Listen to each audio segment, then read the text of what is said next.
For those of you that don't know me, that might be new, my name is Healey, and I'm the founder and director of Mind the Moment, which is the mindfulness program of Harvard Pilgrim Healthcare and Tufts Health Plan. And our parent company is Point 32 Health. We started offering these back when the pandemic started, and so much moved online. And we just opened this really as, in service to everybody and available, for anyone to join. And we've kept this community going, which I'm so delighted that we have. So we typically do about a 12-minute fully guided meditation. We kick it off with just a question to check in, and usually the question is somewhat related to practice, or connected in some way to practice. And then we save time at the end for Q&A, or sharing resources that you may have come across, maybe a new book or a podcast or an app that has been valuable to you. And so we always save time at the end for that. So question this morning, I have been thinking a lot. I'm just coming off a retreat, a silent meditation retreat at the Insight Meditation Society, which is in Barre, Mass. Some of you may have been or are familiar with it. It's a really quite a remarkable place. And, in this practice, the sense experience is something that we really tap into that is quite powerful. So what we can see, hear, taste, smell, touch, even the mind is in this practice is considered one of the senses, but we'll save that for another day. And I thought this time of year, our sense experience tends to be amplified a bit. And so my question is, what one or two of your senses have you been noticing most lately? What have you noticed most of late? Is it smell? Is it taste? Is it sound? Is it all of the above? But what have you been kind of paying attention to or connecting in with? And I'll start just to kick it off while folks are thinking about it. So yesterday, or maybe it was the day before, I was coming back from a walk, and there is a lilac bush in the front of my house. And it the smell reminds me of my grandmother, and they had not really come out yet. And so I just pulled the branch toward me and took a big whiff of that lilac, and it really filled me, really, it's just like year after year after year, you can pretty much depend on the smell of lilacs. They're not going to change. They're going to be pretty much the same, maybe a little stronger, a little weaker some seasons, but yeah. So scent is just something that I was really tapping into. Sight and touch, bird song, smell and sound, lots of great spring smells with everything growing. Yes.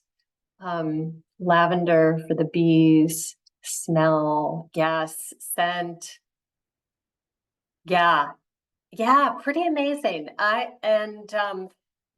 think bird song as well. It's kind of remarkable. I also have been noticing, and again this morning, there's a little hummingbird at my feeder, and their wings make an interesting sound.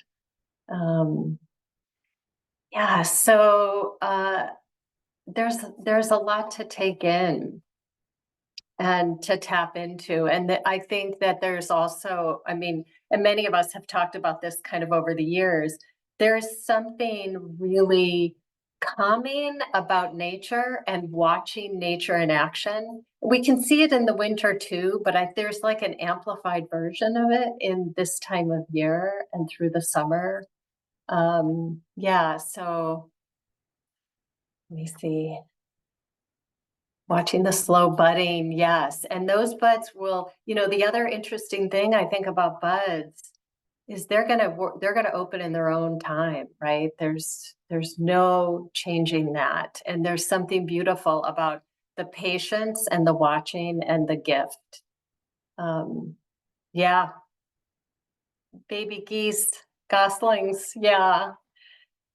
So with that, let's go ahead and move into our practice. Bees buzzing, definitely, yeah. So let's settle in. You know, I'm going to do standing practice today to ease my back pain. Um, Feel free to stand with me if that feels comfortable. Seated is fine. Lying down is also okay, but you just want to make sure that you're not too tired because that's suggestive of sleep. So go ahead and just eyes open or closed. If they're open, gaze down a little bit. Just take a couple deep breaths as a way to settle in and settle any surface tension, making the exhalation a little bit longer than the inhalation.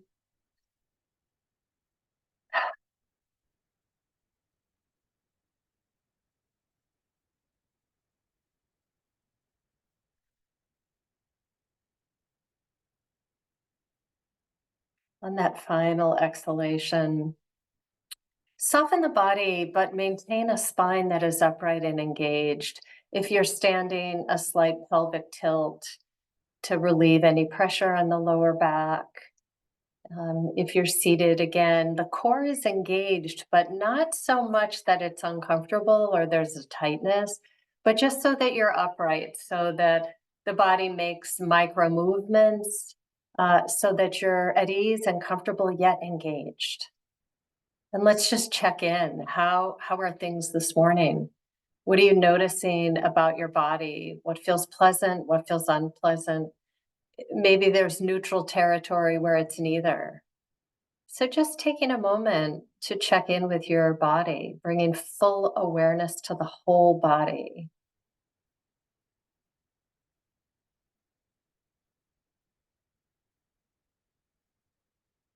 Bringing awareness to points of contact, whether it be the soles of the feet and the floor, the back of the body and the surface. I'm also going to suggest bringing awareness to the touch of your clothes on the skin. So let's kind of micro our attention, noticing clothes on skin. So again, tapping into touch, feeling the points of contact with the skin and the clothes, with the floor and the soles of the feet, with the back of the body and the surface. Feeling from the inside.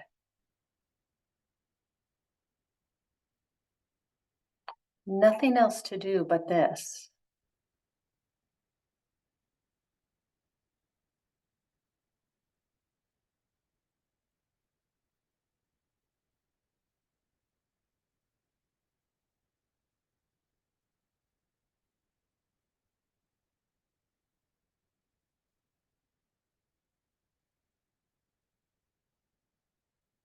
Let's take a moment now to expand awareness from whole body to sound that may be in the room or outside of the room that you're in, making a soft mental note, hearing.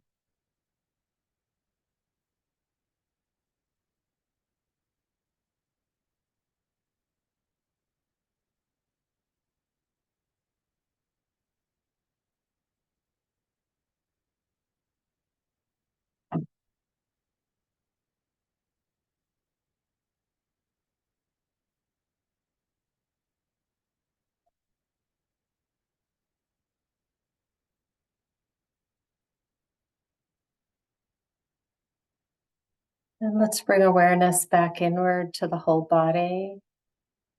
And let's look for an anchor for the wandering mind, just simply something that we can return to each time we see that the mind has wandered. And we're not trying to stop thought. The mind will wander quite a bit. That's normal. You're doing it correctly. It's like telling the ocean to stop waving. All we're trying to do is to get back in the driver's seat of our attention.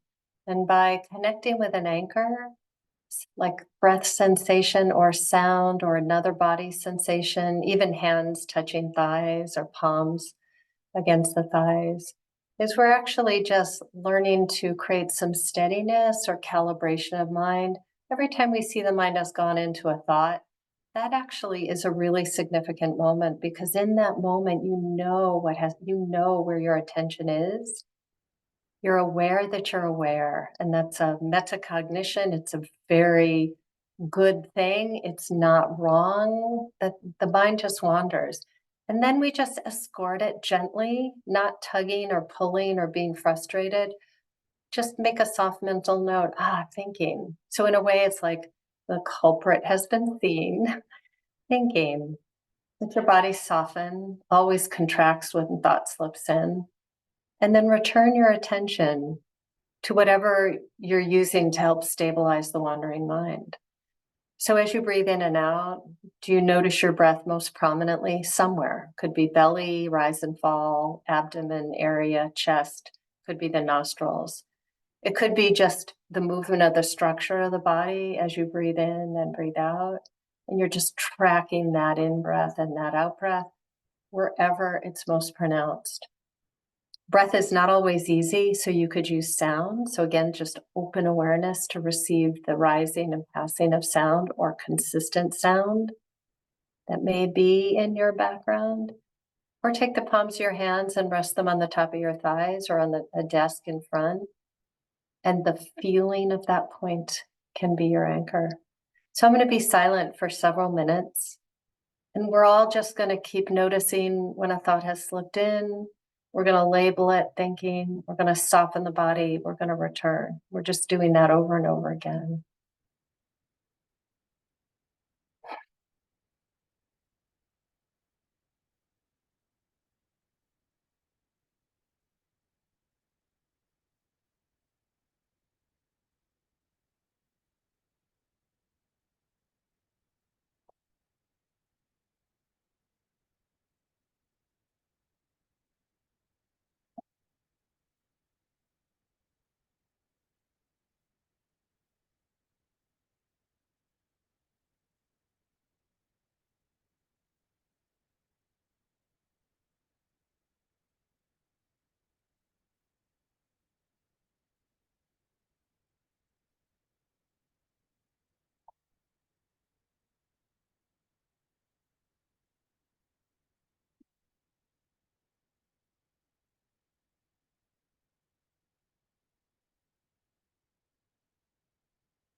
Noticing where your mind is.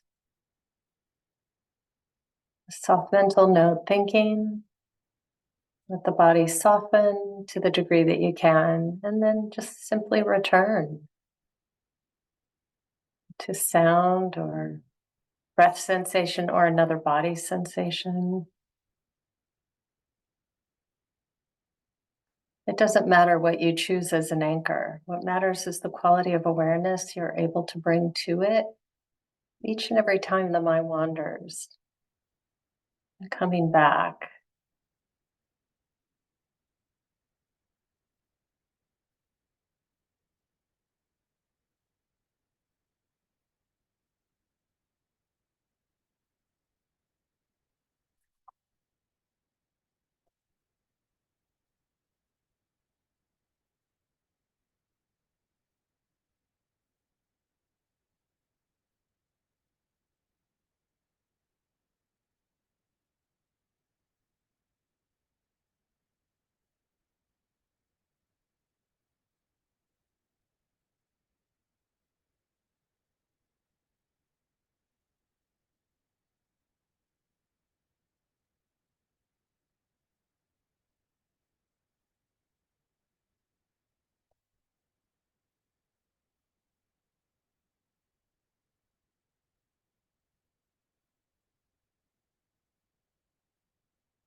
And again, noticing where the mind is.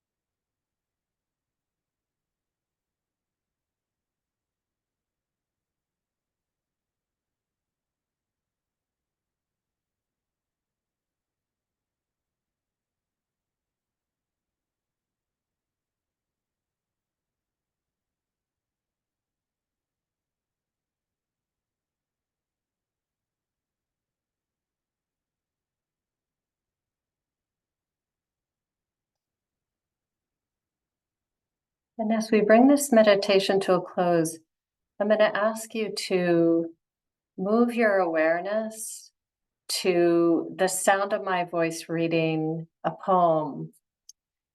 And this is by John O'Donohue. So you're just moving concentration, tracking this poem with your mind, with your attention. It's called For the Senses. May the touch of your skin register the beauty of the otherness that surrounds you. May your listening be attuned to the deeper silence, where sound is honed to bring distance home. May the fragrance of a breathing meadow refresh your heart and remind you you are a child of the earth. And when you partake of food and drink, may your taste quicken to the gift and sweetness that flows from this earth. May your inner eyes see through the surfaces and glean the real presence of everything that meets you. May your soul beautify the desire of your eyes, that you might glimpse the infinity that hides in the simple sights that seem worn to your usual eyes. So as you feel ready, if your eyes were closed, you can open the eyes. And Reconnecting. So we have a couple minutes, more than a couple minutes to share any thoughts or observations, know anything at all about your practice that seemed relevant to you or different or unusual or affirming. Any questions at all that you have about practice. And of course, any resource that you've come across that has been useful to you. And that could be, you're listening to a podcast or there's an app that you think is particularly good. I haven't put in a plug for the 10% Happier app lately, but I think it's great. So I would highly suggest that one. But any other thoughts or questions?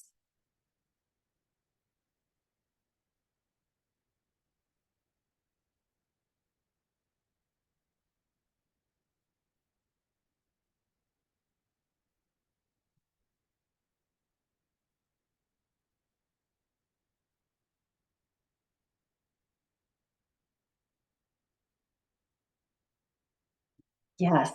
Yeah, Vanessa, it's a really good one. I'm glad, Teresa, have felt refreshing. I tell you about the silent retreat. Yeah, I will, Jamie. I love the census poem you just read. Can you tell me what yes, so John O'Donohue, and it's from his book To Bless the Space Between Us. And the poem is simply called For the Senses. So even if you just put in Google For the Senses, John O'Donohue, yeah, they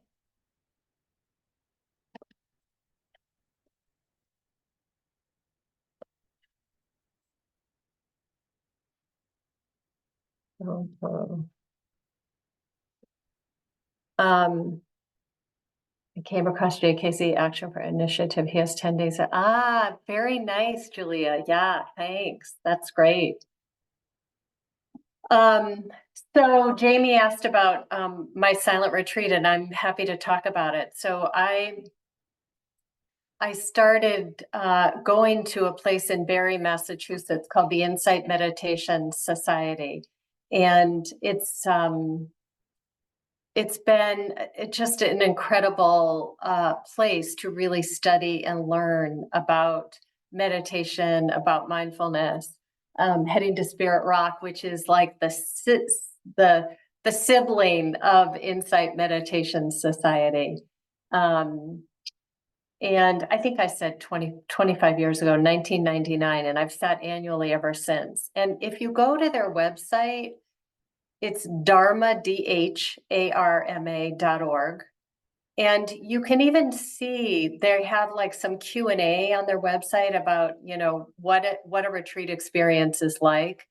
There is what I would say, the very first one I did was a weekend. And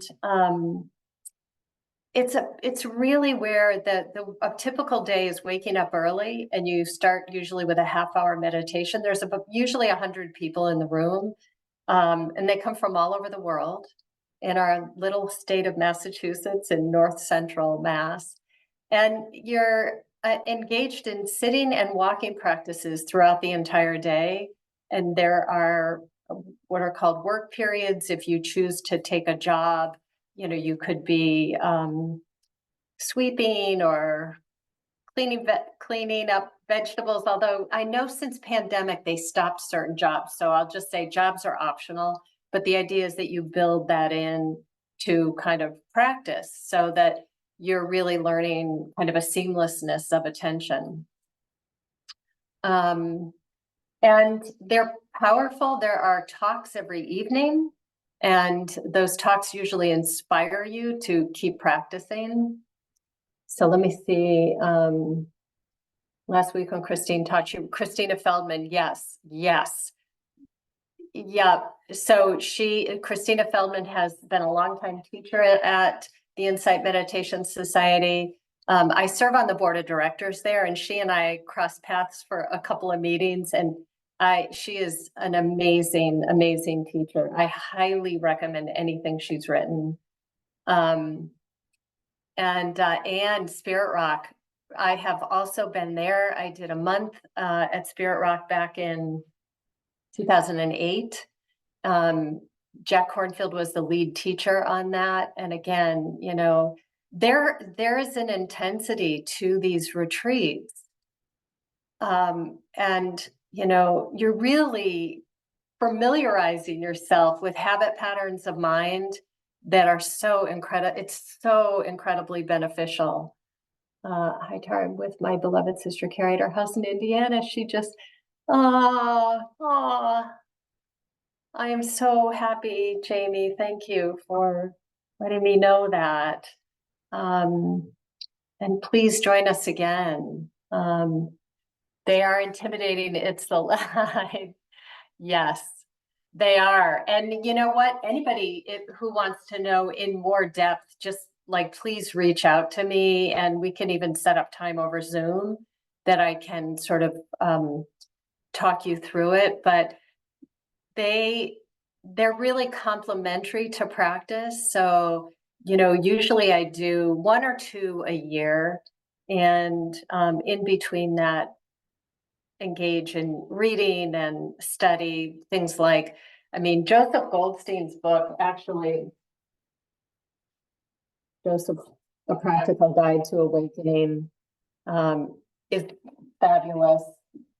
And, you know, what I would say is that they're coming out of a Buddhist lineage or practice, but you don't have to be Buddhist or even interested in that side of it to go and to be learning about what this practice, you know, what it holds for your life, the possibility that it holds for your life. So, but yeah, feel free to reach out to me. I'm happy to talk it through. And I see, well, we're at 9:01. So I just want to wish everybody a wonderful end of the week, a wonderful weekend ahead. And just tapping into the sense experience, you know, using your day-to-day really as practice. And yeah, I think that's it. All right. Bye, everybody. I will see you next week, but every Tuesday, Wednesday, and Thursday, tell your friends, pass along the link. You know, it's Wednesday, camera on or off, and there's more ease in talking rather than just chat alone. But all right, bye, everybody.